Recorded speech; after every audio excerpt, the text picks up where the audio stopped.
Derrière la montée des populismes à travers l'Europe, il y a en creux la débâcle de la social-démocratie, avec pour dernier avatar l'effondrement du SPD aux élections régionales de Bavière, lequel a loupé son repositionnement à gauche et sa tentative de cure d'opposition sous la houlette de Martin Schulz.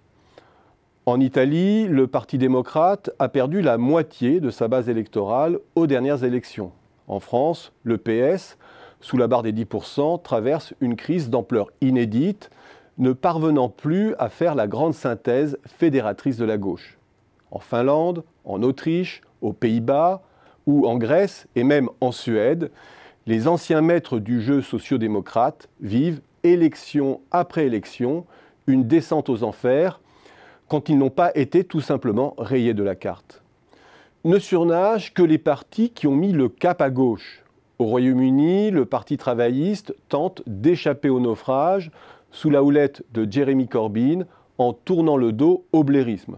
En Espagne ou au Portugal, les partis socialistes surnagent en s'alliant à leur aile gauche. Bref, la grande synthèse de l'économie sociale de marché, qui devait fédérer les pays européens, est en faillite idéologique et électorale.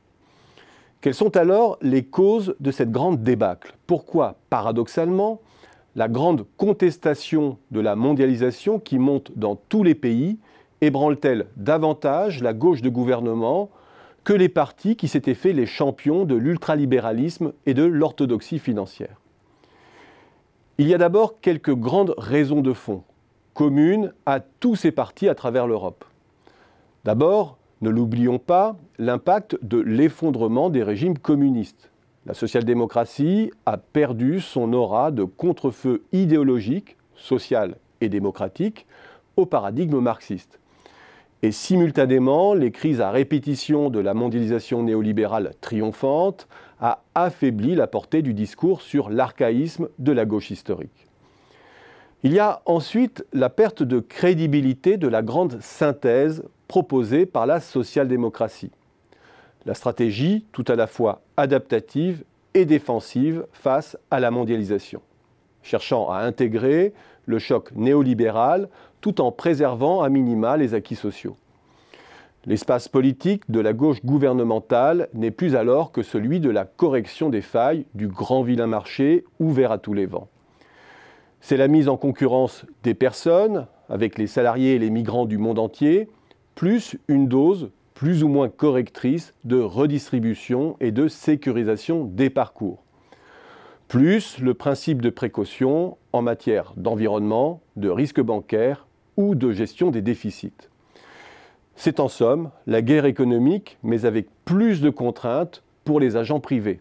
L'ère de la mondialisation néolibérale, soi-disant déréglementée, finit paradoxalement par accoucher d'une économie ultra-judiciarisée, ultra-codée, ultra-assurée, mais inefficace, faisant peu à peu l'objet de toutes les détestations de la part des entreprises, qui vivent cela comme un carcan anti-business, et de la part des salariés, qui ne croient plus en l'efficacité des protections.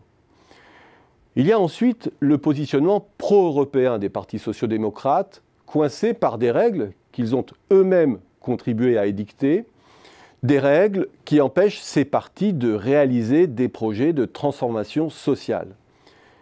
Et ce statu quo européen qui refuse la sortie de l'euro d'un côté et bute sur l'impossibilité politique du saut fédéral de l'autre, les condamne à l'impuissance. Et avec la crise, c'est finalement la crédibilité des partis sociodémocrates qui est la plus atteinte. Leur incapacité à corriger de façon incrémentale et homéopathique les failles du système apparaît de façon patente. La crise accélère aussi le délitement de leur socle électoral. Pour une classe moyenne de plus en plus déclassée qui se range dans les perdants de la grande synthèse social-libérale, les logiciels ultralibéral purs ou à l'inverse anti-mondialisation sont finalement plus audibles que celui de la réparation sociale. Et quand la synthèse populiste allie les deux, se revendiquant à la fois pro-business et anti-mondialisation, comme en Italie, elle fait des ravages. Et finalement, face au délitement de leur électorat, Les avancées sociétales que proposent les partis sociodémocrates ne font plus figure que de cache-misère idéologique. Tout cela accélère l'attrition de leur base électorale qui se resserre sur les citadins des grandes métropoles gagnantes de la mondialisation. Et c'est de la sorte que la social-démocratie est devenue emblématique d'un entre-soi d'experts et de la défaite du politique face à la technostructure et à l'économisme tout-puissant.